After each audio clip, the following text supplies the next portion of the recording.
আসসালামু আলাইকুম সুপ্রিয় নবম দশম শ্রেণীর শিক্ষার্থী বন্ধুরা, আজ তোমাদের দেখাবো গণিতের অধ্যায় 9 অনুশীলনী 9.1-এর 7-এর খ number.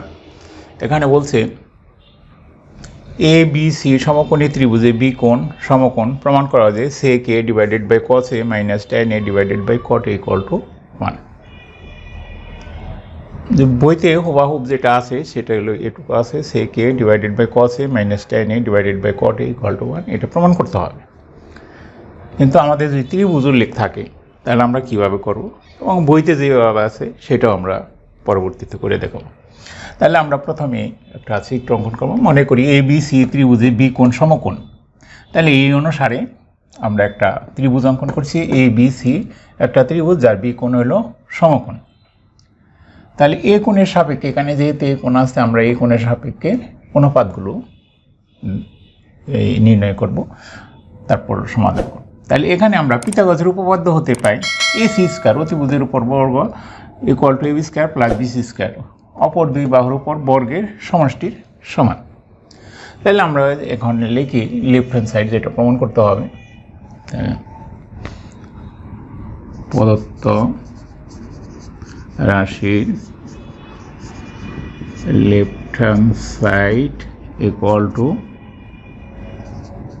sec a divided by cos a minus tan a divided by cot a, এটা সমান আমাদের 1 পাবো। তাহলে sec হলো যে cos এর বিপরীত, cos হলো ভূমি বাই অতিভুজ, তাহলে sec অতিভুজ বাই ভূমি, তাহলে ac ডিভাইডেড বাই ab। তাহলে cos যেটা আছে তাহলে ab divided by ac, ab divided by ac minus tan হলো লম্ব ভূমি, তাহলে bc ডিভাইডেড বাই ab, আর cot হলো ab ডিভাইডেড বাই bc।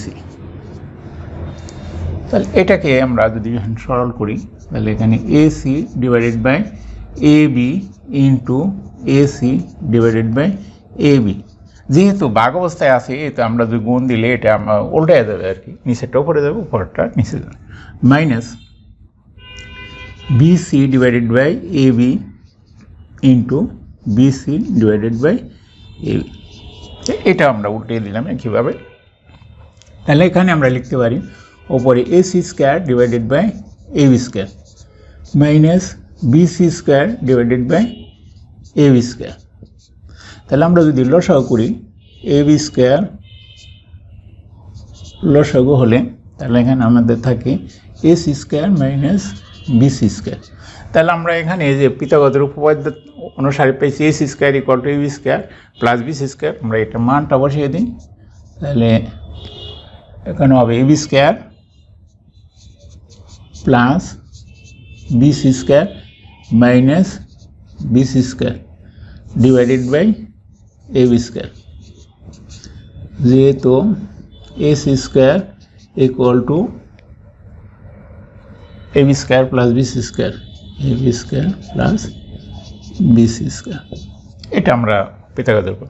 এখন এইটা bc স্কয়ার যদি কেটে দিই তাহলে আমাদের থাকতেছে ab square divided by ab square, and এটা যদি আমরা কেটে দিই সমান সমান রাশি তাহলে থাকবে হলো 1 equal to right hand side.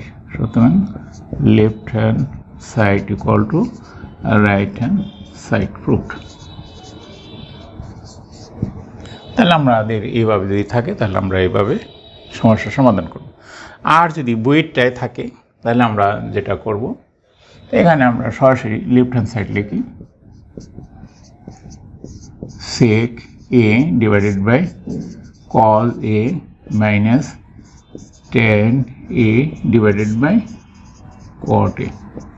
তাহলে এখানে যদি আমরা লিখি sec a into 1 by cos a minus tan a into 1 by cot a, তাহলে sec a 1 by cos a equal to sec a minus tan এ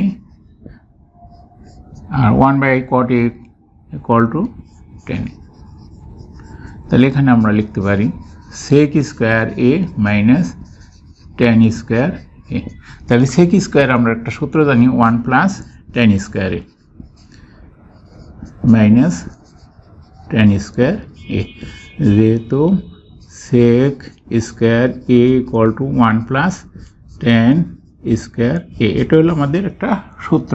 তাহলে এটা প্লাস মাইনাসে কাটা যায়, equal to 1 equal to right hand side, সুতরাং left hand side equal to right hand side proofed.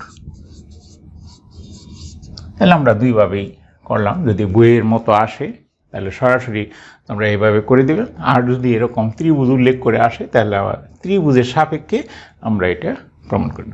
ধন্যবাদ বন্ধুরা। আজকে